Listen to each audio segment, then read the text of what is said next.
向下为屏东县5个用钱实体来抢面，呼吁政府抢还永久屋排水工厂。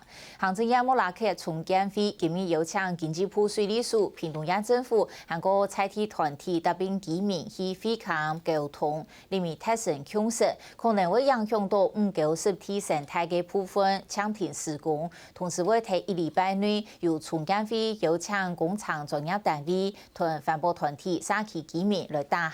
希望兼顾保育和排水。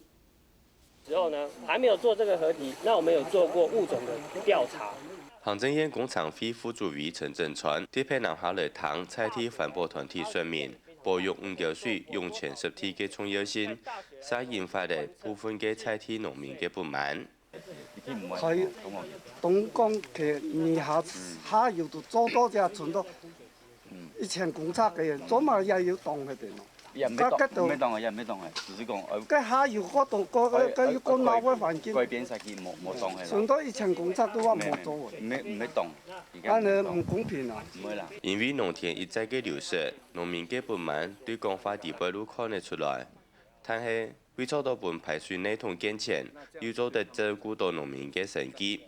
環保團體建議政府全面整肅實體地背嘅農田。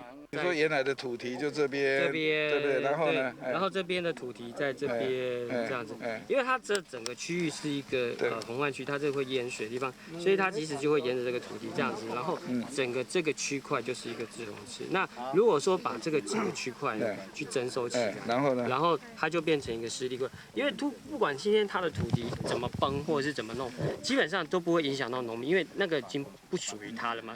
工廠會到現場會勘以後，除了暫緩已經發包嘅工廠以外，也做出了初步嘅回應。那我們有初步達成一些共識了哈，能夠在這個區段哈，能夠把這個滯洪的面積再增加來保護這邊的整個這個環境，讓它還是依據原來的自然的方法來蔓延哈。那但是呢，這裡面可能要增加徵收一些農地了哈，那這個部分我們會請地方來幫忙。屏東縣水利署表示，對5福橋到嘉平海嘅飛流期，全長有735公尺，面積將會60公頃。原來規劃整肅嘅土地係5公頃左右，假使未來採全面整肅嘅方式，將會增加3公頃，2000萬左右嘅經費。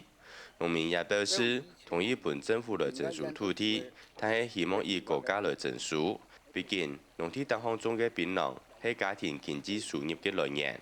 水利署也將會看工廠會最後嘅決定來進行，希望達到排水、濕地保育，還有照顧農民生計嘅3樣方案。